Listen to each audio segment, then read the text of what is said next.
Hi friends, ನಾನು ನಿಮ್ಮ travel by ಮಣಿ. ನೀವು ನೋಡ್ತಾ ಇರ್ಬೋದು. ಇವಾಗ ನಾನು ನಿಮಗೆ ತೋರಿಸ್ತಾ ಇದ್ದೀನಿ ಕ್ಯಾಮ್ರಾದಲ್ಲಿ. ನೋಡಿ, ಇದು ಬಂದು ಆಂಜೂರು ಅಂತ ಹೇಳ್ತೀವಿ, ಕನ್ನಡದಲ್ಲಿ ಹತ್ತಿ ಹಣ್ಣು. ಇದು ನಾವು ಇವಾಗ ಒಂದು ರೆಸಾರ್ಟ್ಗೆ ಬಂದಿದ್ದೀವಿ. ತುಂಬ ಸುಂದರವಾಗಿದೆ ರೆಸಾರ್ಟ್ನಲ್ಲಿ ನಾವು ಇದನ್ನು ನೋಡಿದ್ವಿ. ಅದನ್ನು ನಿಮಗೂ ತೋರಿಸೋಣ ಅಂತ ಈ ಹಣ್ಣನ್ನು ವೀಡಿಯೋ ಮಾಡ್ತಾಯಿದ್ದೀನಿ. ಆಂಜೂರು ಹಣ್ಣು ಅಂತ ತುಂಬ ಇದೆ ಇಲ್ಲಿ ಮರಗಳು.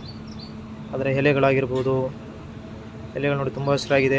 ಆಂಜೂರು ಬಂದು ಬುಡದ ಹತ್ರನೇ ಬೆಳೀತದೆ. ಬುಡದ ಹತ್ರನೇ ತುಂಬ ಜಾಸ್ತಿ ಬಿಟ್ಟಿದೆ, ಅಂದರೆ ತುಂಬ ತುಂಬ ತುಂಬ ಬಿಟ್ಟಿದೆ. ಎಲ್ಲ ಮರಗಳಲ್ಲಿವೆ. ಹಣ್ಣು ಆಗಿದೆ. ಹಕ್ಕಿಗಳು ಬಂದು ತಿಂದು ಹಾಳು ಮಾಡ್ತಾ ಇದ್ದೇವೆ. ಇವರು ಕಿತ್ಕೊಂಡಿಲ್ಲ ಇನ್ನೂ. ತುಂಬ ಸುಂದರವಾಗಿದೆ ನೋಡೋಕ್ಕೆ.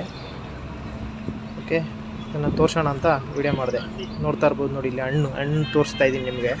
ಇವಾಗ ಬಂದು ಹಣ್ಣು ಆಗಿದೆ. ಓಕೆ, ಇದು ಇರೋದು ಬಂದು